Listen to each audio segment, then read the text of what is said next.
Hi guys, so I want to talk about the mind-muscle connection. It's a term that's thrown around a lot in bodybuilding, seems to derive from the sort of classic era. Arnold Schwarzenegger and Ronnie Coleman used to talk about it a lot. So I just want to go into what exactly it is, why it's important, and ways that you can improve the connection between your mind and your muscle, because doing that can improve muscle growth. So first technique that I would use is isometric squeezing.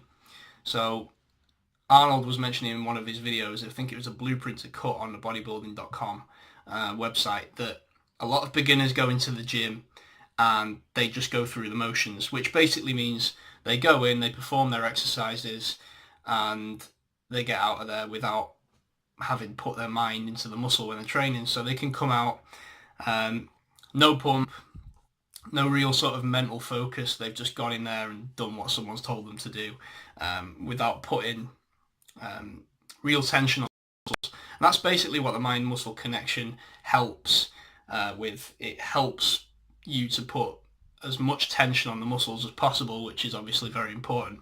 So if we take like a chest press, for example, you come from point A here and then to point B there. And for a power lifter, that could be the ultimate goal. You're just trying to put the weight from A to B. And if you do that, then you win a prize or whatever. But for people who want to put on muscle, it's the point between A and B which is the most important for them, because that's where the contraction happens. So if we use that example again, from point A to point B, locking your shoulders in place and squeezing the chest together as you go forward, there's the contraction, that squeeze. And you do that when you push forward and also when you retract. And just doing that sort of movement on its own, you won't feel any tension whatsoever. You can do that 200 times and you won't feel anything. You can do this movement with no weight, but keeping a lot of tension on the muscle, and you can do that 50 times, and it will start to hurt after a little while without any weight on it, because your muscles are locked and you're putting a lot of tension on there. So the only way in which you can do that is if you have a good connection between your mind and the chest muscle, or whatever muscle it is that you're training.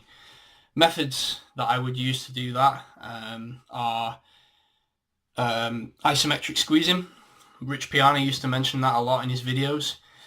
So after performing an exercise, mid-set or whatever it is, just squeezing the muscle that you're training. So for chest, you could bring both arms together and squeeze it there, push it out. It's basically squeezing the chest together. With biceps, just doing little bicep poses, mimicking the movement without any weight, basically.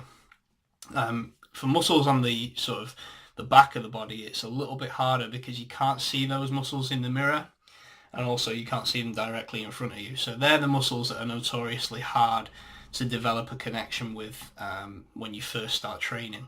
But just squeezing that muscle or stretching it out mid-set can really improve the connection there.